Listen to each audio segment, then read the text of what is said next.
Internet நம்ம கையை விட்டு கொஞ்சம் கொஞ்சமாக போகுது அப்படின்னு சொன்னால் அவங்களால நம்ப முடியுதா? எஸ், அதை பற்றி வீடியோ தான் இது.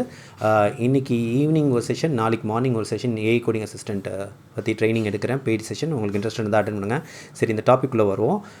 இது பேசிக்காக என்னென்னா, மனுஷனுக்கான உருவாக்கப்பட்டது தான் இந்த இன்டர்நெட். ஓகே, பட் இப்போ என்ன ஆக போகுதுன்னா, internet for the agent, agent by the agent to the agent மாதிரி மாறப்போகுது. அதாவது ஒரு ஏஐ ஏஜென்ட் தன்னோட டாஸ்க் முடிக்கிறதுக்காக இந்த இன்டர்நெட்டை யூஸ் பண்ண போகுது. அந்த ஏஐ ஏஜென்ட்டுக்கு மனுஷன் மாதிரி அழகான யூஐ தேவையில்லை, அது கிளிக் பண்ணணும் அவசியம் இல்லை, இதெல்லாம் எதுவுமே தேவையில்லை. ஸோ இதுக்கு எஃபிஷியண்ட்டாக இருக்கிற மாதிரி மாற்றிடுறேன். இப்போ உள்ள இதெல்லாம் என்ன பண்ணுது, நம்மளோட ப்ரௌசர் யூஸ் பண்ணுது, எம்சிபி டூவில் யூஸ் பண்ணுது, இந்த மாதிரி பேட்ச் ஒர்க் தானே பண்ணிகிட்ருக்கு. இதெல்லாம் இல்லாமல் அதுவாக வந்து அந்த நெட்வொர்க்கை யூஸ் பண்ணி பண்ணுறதுக்கான முயற்சிகள் நடந்துகிட்ருக்கு.